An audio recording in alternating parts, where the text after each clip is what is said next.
San Francisco homeless camp costs $60,000 per tent per year.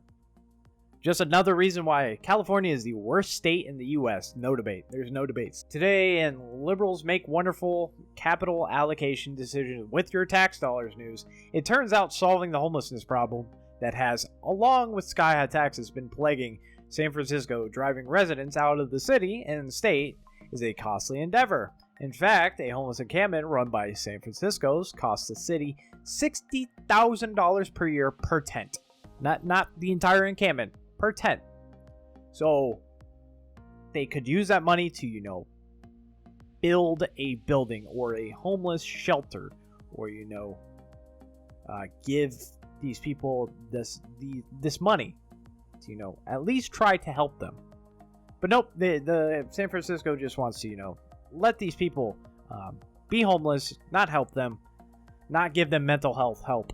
Nothing. They just want to, we're going to pay for your tent. You do what you want to do, while San Francisco looks like a literal shithole. Just another reason San Francisco and California are the worst places in the United States. Oh, but it doesn't stop there. LA city officials attack county sheriff for pledging to clear Venice Beach boardwalk of homeless camps by July 4th. They want to lower the real estate. They want to lower the real estate prices so they can buy at lows and then sell at highs after they kick out these people. If you didn't know what was going on, if I had to just give you the answer, if you didn't know what was going on, that's what the 0.1% does. They buy very low when shit is really bad, and then they sell high when things are really great. Also breaking, SLF Liberty has filed a discrimination lawsuit against Evanston School District. The school engaged in racial segregation, depicted whiteness as devil, and taught that whites are inherently oppressive. This is illegal based on the 1964 Civil Rights Act. The school is probably going to get shut down or, applauded. One or the other. We already know how this is going to go, but discrimination based on the color of the skin is illegal throughout the U.S. No debate. And some examples, District 65's curriculum for pre-K through 8th grade students teaches whiteness is a bad deal. It always was. Racism is a white person's problem, and we are all caught up in it. Students should consider what it means to be white, but not be part of whiteness. White people have a very, very serious problem, and they should start thinking about what they should do about it. In same ways that the system and government are controlled by white people, and racism being a result of it, so is it with men controlling systems and governments, and messages about women during dumb, weak, inferior being a result. It is important to disrupt the Western nuclear family dynamics as best proper ways to have a family. That is what BLM's message was on their website before they took it down.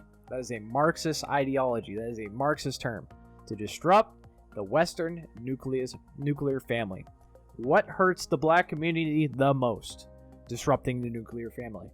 What happens when these black kids in these hoods don't have a father figure?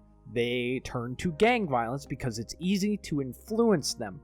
Gangs can easily manipulate and influence kids because they're bringing a loving, and I say that very with quotations, but they think it's a loving culture with brotherhood, when in fact it's just using the kids as basically slave labor, essentially, doing their bidding, killing people for their own cause.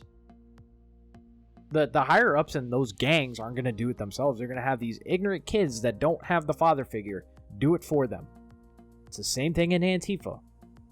It's the same thing. The higher-ups in Antifa brainwash kids that are socially outcasted, social outcasts that have barely any friends or any concept of the world. Brainwash them and be like, hey, if you don't throw this brick, the white person is going to follow you. That Nazi is going to get away. And they're like, oh my god, I gotta throw this brick. That's how it happens. They brainwash these people. This is what happens when you destroy the nuclear family.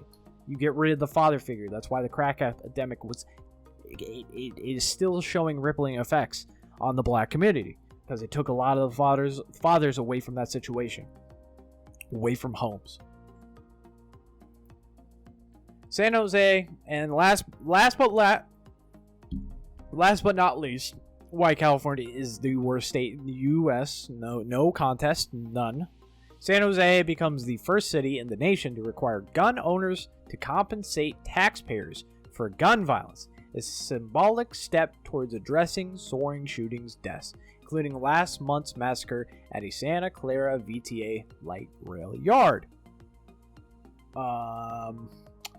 Yeah, that sucks for people that are law-abiding citizens, just as every gun law is. This doesn't affect the criminals that actually cause this, or illegally get guns, or, steal guns.